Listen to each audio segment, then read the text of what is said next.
అంతర్జాతీయ మహిళా దినోత్సవం సందర్భంగా పెద్దపల్లి జిల్లా గోదావరిఖనిలో పాలకుర్తి జెడ్పీటీసీ బీఆర్ఎస్ సీనియర్ నాయకురాలు కందుల సంధ్యారాణి ఆధ్వర్యంలో రామగుండం స్టార్ మహిళా కార్యక్రమాన్ని ఘనంగా నిర్వహించారు. మహిళలు అన్ని రంగాల్లో రాణించాలని, మహిళలు ఆర్థికంగా అభివృద్ధి చెందినప్పుడే కుటుంబాలు సంతోషంగా ఉంటాయని సంధ్యారాణి అన్నారు. మహిళలు అన్ని రంగాల్లో రాణించే దిశగా మహిళా అభ్యున్నతికి కృషి చేస్తానని, మహిళల్లో ఉన్న నైపుణ్యాన్ని గుర్తించి మగవారితో పోల్చుకుంటే అన్ని రంగాల్లో తామేమీ తక్కువ కాదంటూ నిరూపించారు సంధ్యారాణి హితవు పలికారు.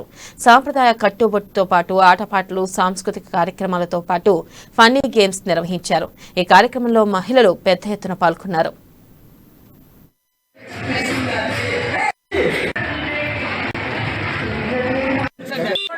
నియోజకవర్గ మా అక్క చెల్లెలందరికీ కూడా హృదయపూర్వకంగా అంతర్జాతీయ మహిళా దినోత్సవ శుభాకాంక్షలు తెలియజేస్తూ మరి ఈ సందర్భాన్ని పురస్కరించుకొని గోదావరిఖని ఆర్కే గార్డెన్స్లో పెద్ద ఎత్తున స్టార్ మహిళా కార్యక్రమాన్ని ఏర్పాటు చేసుకోవడం జరిగింది.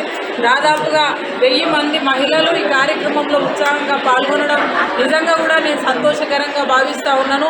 ఎప్పుడైనా ఎక్కడైనా మహిళల్ని ప్రోత్సహిస్తూ మహిళల అభ్యున్నతి కోసం నిరంతరం కూడా కృషి చేసేటువంటి నాకు ఇంత ప్రోత్సాహం ఈ కార్యక్రమంలో అందరూ పాల్గొనడం నిజంగా కూడా సంతోషంగా భావిస్తూ భవిష్యత్తు లోపల మహిళల యొక్క అభ్యున్నతి కోసం నిరంతరం కూడా కృషి చేస్తామని చెప్పి సందర్భంగా తెలియజేస్తూ మాకంటూ ఒక రోజు ఉన్నది మార్చి 8 అందరం కూడా కలిసి మరి ఒక ఐక్యతతోటి కార్యక్రమంలో పాల్గొందామనే